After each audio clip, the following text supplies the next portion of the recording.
ನಡಿ, ಈಗ ಶುರು ಮಾಡೋಣ. ಕೇಸರಿಯಿಂದ ಮನೋಲ್ಲಾಸ ಮನಸ್ಸು ಮತ್ತೇರಿ ಕುಣಿದಾಡಿದೆ ನೋಡು, ಮನಸ್ಸು ಮತ್ತೇರಿ ಕುಣಿದಾಡಿದೆ ನೋಡು. ಕ್ಷಣ ಕ್ಷಣವೂ ಆಚರಿಸಿ ಕೇಸರಿ ಹಬ್ಬ. ವಿಮಲ್, ಬಾಯಲ್ಲಿ ಹೇಳಿ ಕೇಸರಿ. ಬಾಂಬ್ ರಾಜ್ಯ ರಾಜಕೀಯದಲ್ಲಿ ಹೊಸ ಸಂಚಲನವನ್ನ ಸೃಷ್ಟಿ ಮಾಡಿದೆ. ಡಿ.ಕೆ. ಶಿವಕುಮಾರ್ ವಿರುದ್ಧ ಪ್ರತಿಭಟನೆ ನಡೀತಾ ಇರೋದು ಒಂದು ಕಡೆ ಆದ್ರೆ, ಮತ್ತೊಂದು ಕಡೆ ಮಾಜಿ ಶಾಸಕ ಗೋಪಾಲ ಸ್ವಾಮಿ ಸ್ಫೋಟಕ ಹೇಳಿಕೆ ಕೊಟ್ಟಿದ್ದಾರೆ ನೋಡಿ.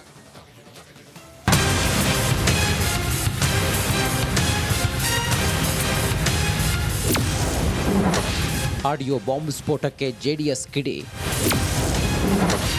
ಇದಕ್ಕೂ ನನಗೂ ಸಂಬಂಧ ಇಲ್ಲ ಎಂದ ಡಿಕೆ.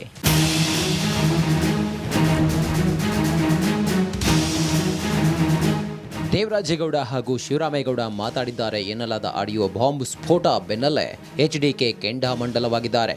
ಒಬ್ರಿಗೊಬ್ರು ಕತ್ತಿ ಮಸೆಯುತ್ತಿರೋ ಕೈದಳ ನಾಯಕರು ವಾಕ್ಸಮರ ಮುಂದುವರಿಸಿದ್ದಾರೆ. ದೇವೇಗೌಡರ ಕುಟುಂಬದ ಹೆಸರು ಹಾಳು ಮಾಡಲು ಯತ್ನಿಸಿದ್ದಾರೆ. ಈ ವಿಡಿಯೋ ಹಂಚಿದ್ದಾರಲ್ಲ, ಅದಕ್ಕೆ ಸೂತ್ರಧಾರರು ಡಿಕೆಶಿ ಅವರೇ. ನೀವು ಅದರಲ್ಲಿ ಎಕ್ಸ್ಪರ್ಟ್. ಶಿವರಾಮೇಗೌಡ ಡಿಕೆಶಿ ವಿರುದ್ಧ ಕೇಸ್ ಹಾಕಬೇಕಿದೆ, ನಾನೇನು ಸುಮ್ಮನೆ ಕೂರಲ್ಲ ಎಂದು ವಾಗ್ದಾಳಿ ನಡೆಸಿದ್ದಾರೆ.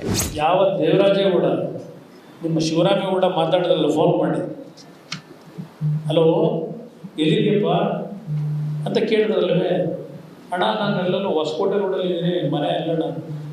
ಎಷ್ಟೊತ್ತಾಯ್ತು ಇಲ್ಲಿ ಬರೋಕ್ಕೆ ಸದಾಶಿವನಗರಕ್ಕೆ ಅಂತ. ಎಲ್ಲಿಗೆ ಎಲ್ಲಿಗೆ ಬಂದು ಕರೆದಿದ್ದವರು? ಯಾರ ಮನೆ ಕರೆದ್ರು? ಸದಾಶಿವನಗರಕ್ಕೆ ಬರೋಕ್ಕೆ ಎಷ್ಟೊತ್ತು ಬೇಕು ಅಂತೇಳಿ ಯೋಚನೆ ಮಾಡಿ.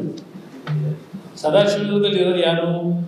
ಏನು ಕುಮಾರಸ್ವಾಮಿ ಇರೋದ ಸದಾಶಿವನಗರದಲ್ಲಿ? ಇದೇ ನಮ್ಮ ಸಿಟಿ ಶುರು ತಾನೆ. ಆಮೇಲೆ 1.5 ಗಂಟೆ ಆಯ್ತದೆ ಅಂತ ಪಾಪ ಹೇಳೋರೆ. ಆಯಿತು ಹೋಗ್ಲಿ, ಈಗ ಸರಿ ತಗೋ ಇಲ್ಲಿ ಡಿ.ಕೆ ಅವ್ರು ಮಾತಾಡ್ತಾರೆ ಅಂತ ಕೊಟ್ಟರಲ್ವ, ಅದು ಮ್ಯಾನಿಪುಲೇಟ್ ಆಯಿತು. ಇದಕ್ಕೆ ತಿರುಗೇಟು ನೀಡಿರುವ ಡಿಕೆಶಿ, ಫೋನಲ್ಲಿ ನಾನು ಯಾರೊಂದಿಗೂ ಮಾತನಾಡಿಲ್ಲ, ಯಾರಿಗೂ ನಾನು ಏನನ್ನು ಕೊಟ್ಟಿಲ್ಲ ಎಂದು ತಿರುಗೇಟು ನೀಡಿದ್ದಾರೆ. ಯಾರತ್ತನೂ ಮಾತಾಡಿಲ್ಲ, ಯಾರಿಗೂ ನಾನು GPA ಕೊಟ್ಟಿಲ್ಲ. ನಾನೊಬ್ಬ ರಾಜಕಾರಣಿ. ನನ್ನ 100 ಜನ BJPಯವ್ರು ಬರ್ತಾರೆ, ದಳದವ್ರು ಬರ್ತಾರೆ, ಸಾರ್ವಜನಿಕರು ಬರ್ತಾರೆ, ನಮ್ಮ ಪಾರ್ಟಿಯವ್ರು ಬರ್ತಾರೆ, ಆಫೀಸರ್ಸ್ ಬರ್ತಾರೆ, ಬಂದೇನೇನೋ ಮಾಹಿತಿಯನ್ನು ಕೊಡೋಕ್ಕೆ ಪ್ರಯತ್ನ ಮಾಡ್ತಾ ಇರ್ತಾರೆ. ನಾನು ಟೈಮ್ ಕೊಡಲಿಲ್ಲ. ಬಂದರು 1 ನಿಮಿಷ ಯಾರತ್ತನೋ ಅರ್ಧ ನಿಮಿಷನೂ ನಾನು ಮಾತಾಡಿಲ್ಲ. ನನಗೂ ಪ್ರಜ್ಞೆ ಇದೆ, ನನಗೂ ರಾಜಕೀಯದ ಪ್ರಜ್ಞೆ ಇದೆ, ವ್ಯವಹಾರ ಪ್ರಜ್ಞೆ ಇದೆ, ಸೀರಿಯಸ್ನೆಸ್ ಕೂಡ ನನಗೆ ಗೊತ್ತಿದೆ. ಈ ಮಧ್ಯೆ ಡಿಕೆಶಿ ವಿರುದ್ಧ ಜೆಡಿಎಸ್ ಕಾರ್ಯಕರ್ತರು ಬೃಹತ್ ಪ್ರತಿಭಟನೆ ನಡೆಸಿದ್ರು. ಫ್ರೀಡಂ ಪಾರ್ಕ್ನಲ್ಲಿ ಬೃಹತ್ ಪ್ರೊಟೆಸ್ಟ್ ನಡೆಸಿ ಡಿಕೆಶಿ ಹಾಗೂ ಶಿವರಾಮೇಗೌಡ ಪ್ರತಿಕೃತಿಗೆ ಬೆಂಕಿ ಹಚ್ಚಿ ಆಕ್ರೋಶ ವ್ಯಕ್ತಪಡಿಸಿದ್ರು.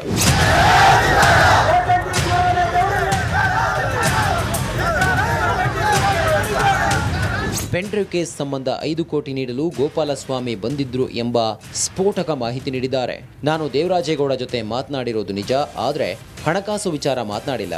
ಚುನಾವಣೆಯಲ್ಲಿ ಜೆಡಿಎಸ್ ವಿರೋಧಿಸಿ ನಮ್ಮ ಜೊತೆಲಿದ್ದ, ಈಗ ಇದ್ದಕ್ಕಿದ್ದಂತೆ ಯೂಟರ್ನ್ ಹೊಡೆದಿದ್ದಾನೆ ಎಂದಿದ್ದಾರೆ. ಮೊದಲನೇದಾಗಿ ದೇವರಾಜೇಗೌಡಗೂ ನಮಗೂ ಹಣಕಾಸಿನ ವಿಚಾರ ನಡೆದಿಲ್ಲ. ಫೋನಲ್ಲಿ ಮಾತಾಡಿದ್ದೀರಾ? ಫೋನಲ್ಲಿ ಅಂದರೆ ಅವ್ನು ರಾಜಕೀಯವಾಗಿ ನಮಗೆ ಸಪೋರ್ಟ್ ಮಾಡೋಕೆ ಅವನೇ ಫೋನಲ್ಲಿ ಮಾತಾಡಿದೆ. ಫೋನಲ್ಲಿ ಮಾತಾಡಿ ನಿಂಗೆ ಸಪೋರ್ಟ್ ಮಾಡ್ಬೇಕಣ್ಣ, ಅವ್ರ ಕುಟುಂಬ ರಾಜಕೀಯ ಮುಗಿಸ್ಬೇಕು ನಾವು ಅಂತ. ಚುನಾವಣೆ ಮುಗಿದ್ಮೇಲೆ ಯೂಟರ್ನ್ ಯಾಕೆ ಕೊಡೋದ ಅಂತ ಇನ್ನೂ ಒಂದು ಯಕ್ಷ ಪ್ರಶ್ನೆ ಆಗಿದೆ. ಸದ್ಯ ರಾಜ್ಯ ರಾಜಕೀಯದಲ್ಲಿ ಬರೀ ಪೆನ್ ಡ್ರೈವ್ ಕೇಸ್ ಹಾಗೂ ಆಡಿಯೋ ಬಾಂಬ್ನದ್ದೇ ಸುದ್ದಿಯಾಗಿದೆ. ಇದೀಗ ಕಾಂಗ್ರೆಸ್ ಜೆಡಿಎಸ್ ನಡುವೆ ವಾಗ್ಯುದ್ಧ ಜೋರಾಗಿದೆ. ಯಾರಿಗೆ ಯಾರು ಹೇಗೆ ಉತ್ತರ ಕೊಡ್ತಾರೆ ನೋಡಬೇಕಿದೆ. Bureau report, Republic Kannada.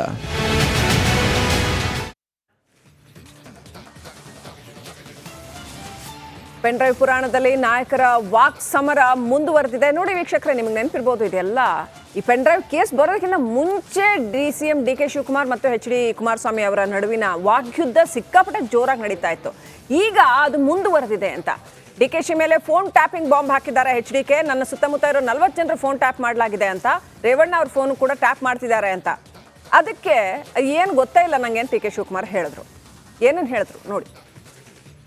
ನಮ್ಮ ಫೋನಲ್ಲಿ ಟ್ರ್ಯಾಪ್ ಇದಲ್ಲಿಟ್ಟವ್ರೆ, ಗೊತ್ತಿದೆ ನಿಮಗೆ. ಸುಮಾರು 40 ಜನದ್ದು 45 ಜನದ್ದು ನನ್ನ ಸುತ್ತಮುತ್ತ ಇರ್ತಕ್ಕಂಥವ್ರು ಯಾರಿದ್ದಾರೆ ಅವರ ಎಲ್ಲರ ಫೋನು ಟ್ಯಾಪಿಂಗ್ ಆಗ್ತದೆ. ನನಗೆಲ್ಲ ಗೊತ್ತಿದೆ. ಘೋಷಿಸಿದವ್ರ ಮಾಹಿತಿ ನನ್ನ ಫೋನ್ಗಳಲ್ಲಿ ಏನೇ ಚರ್ಚೆ ಮಾಡ್ತೀನಿ ಏನೆಲ್ಲ ಒಟ್ಟು ಮಾಹಿತಿ ಇರ್ತದೆ. ರೇವಣ್ಣ ಫೋನ್ ಟ್ಯಾಪಲ್ಲಿ ಈ ಆಧುನಿಕ ಯುಗದಲ್ಲಿ ಏನು ಹೊಸ ಫೋನ್ ತಗೊಂಡ್ರು ನೀವು 24 ಗಂಟೆ ಆ ಫೋನು ಟ್ಯಾಪ್ ಆಗ್ತದೆ. ಅದರಿಂದ ನಾನು ಓಪನ್ ಆಗಿ ಕರೆ ಕೊಡ್ತಾ ಇದ್ದೀನಿ.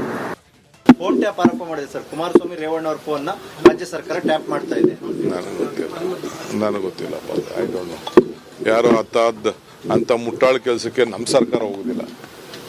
ಅಂಥ ಮುಟ್ಟಾಳ ಕೆಲಸಕ್ಕೆ ಕಾಂಗ್ರೆಸ್ ಸರ್ಕಾರ ಯಾವ ಟ್ಯಾಪು ಮಾಡೋಂಥ ಅವಶ್ಯಕತೆಯೂ ಇಲ್ಲ. ಏನು ಅವ್ರೇನು